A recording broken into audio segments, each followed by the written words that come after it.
Welcome to Current Affairs with Faraz, your trusted source for unbiased, in-depth analysis of Pakistan's armed forces modernization and global geopolitical developments. We cover the Pakistan Army, Navy, and Air Force with clear facts and realistic insights. No hype, no bias. Stay sharp, stay informed. Today, we're looking at a world on edge. From the deserts of the Middle East to the frozen fields of Eastern Europe, two critical flashpoints are nearing a boiling point. Both are defined by the threat of advanced missile and drone warfare, and the high-stakes diplomacy trying to hold back the tide. All right, so here's our game plan. We're going to start with Iran's recent military moves in the Middle East and how Israel is responding. Then, we'll pivot over to Europe and look at the brutal escalation in Ukraine, but also the diplomatic talks happening in the background. And finally, we'll tie it all together to see what this new era of conflict really looks like. You know, tensions between Iran and Israel are just about at a boiling point. It's really being fueled by these very direct warnings and some pretty large-scale military exercises that have put the entire region on notice. And that is a really stark warning from Israel's prime minister. What's crucial here is the timing. It came right before Iran kicked off a series of major missile drills, which of course just fueled fears of a direct showdown. Right, so Iran's official line is that these drills, which happened across its biggest cities, are purely defensive. They say it's about national sovereignty, and it's simply not up for debate. But the timing and the sheer scale have sent these huge ripples of concern across the region and in the West, where a lot of people are worried this is just a cover for something much more aggressive. And this is exactly where the story starts to get really complicated. Because while Iran is claiming its actions are all defensive, the intelligence agencies over in Tel Aviv and in the West are seeing a completely different picture taking shape. Exactly. I mean, this gap in perception is really at the heart of the crisis. It's so serious that Israel's top general actually called his American counterpart to say, hey, we have grave concerns that these drills could be a smokescreen for an attack that's about to happen. And we need to be clear, these aren't just suspicions or gut feelings. Intelligence on the ground has picked up highly unusual and coordinated movements by Iran's elite IRGC aerospace force. That's the branch of the Revolutionary Guard that handles their entire missile program.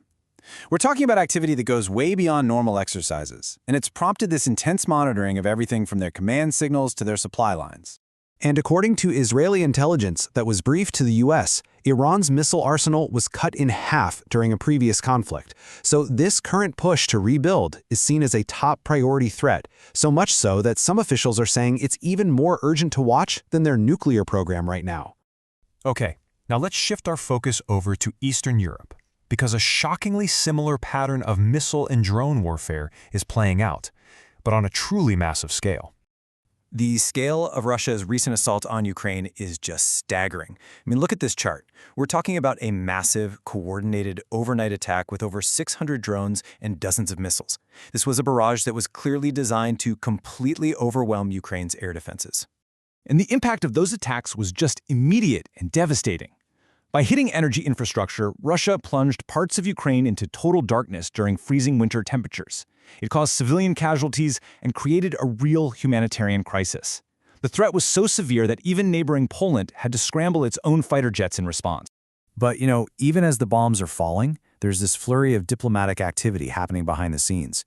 It's that classic situation of fighting while talking, really a desperate search for some kind of off-ramp to this brutal war. Yeah, and after some talks in Miami, President Zelenskyy expressed what you might call cautious optimism. What's really interesting in his statement is that he emphasizes the joint work with the U.S. on a peace framework. That suggests these aren't just Ukrainian ideas, but a real collaborative effort. And this peace framework is pretty ambitious. It's built around a 20-point plan, but also crucial long-term security guarantees for Ukraine and a really comprehensive economic recovery strategy. Now, a final settlement is probably still a long way off, but this framework at least provides a potential roadmap for how to end the conflict. So what does all this tell us? We've got two major crises, thousands of miles apart. What do they tell us about the future of warfare? Well, when we look at them side by side, a very clear and pretty unsettling picture of modern conflict starts to emerge. Yeah, this table just lays out the parallels perfectly. In both of these conflicts, drones and long-range missiles are the weapons of choice. They allow for these devastating attacks from a very safe distance. And in both cases, the United States finds itself playing a critical, though slightly different role. whether it's through intelligence sharing, military aid, or some very high-stakes diplomacy. And that really brings us to a critical question for our time. As this drone and missile technology becomes easier to get, are we witnessing the dawn of a new era of conflict? An era where wars aren't just fought on battlefields, but from control rooms thousands of miles away, which dramatically lowers the barrier for anyone to cause global disruption. The implications are pretty profound, and honestly, the answers are far from clear. Thanks for joining Current Affairs with Faraz. Subscribe for more real defense analysis, and we'll see you in the next update.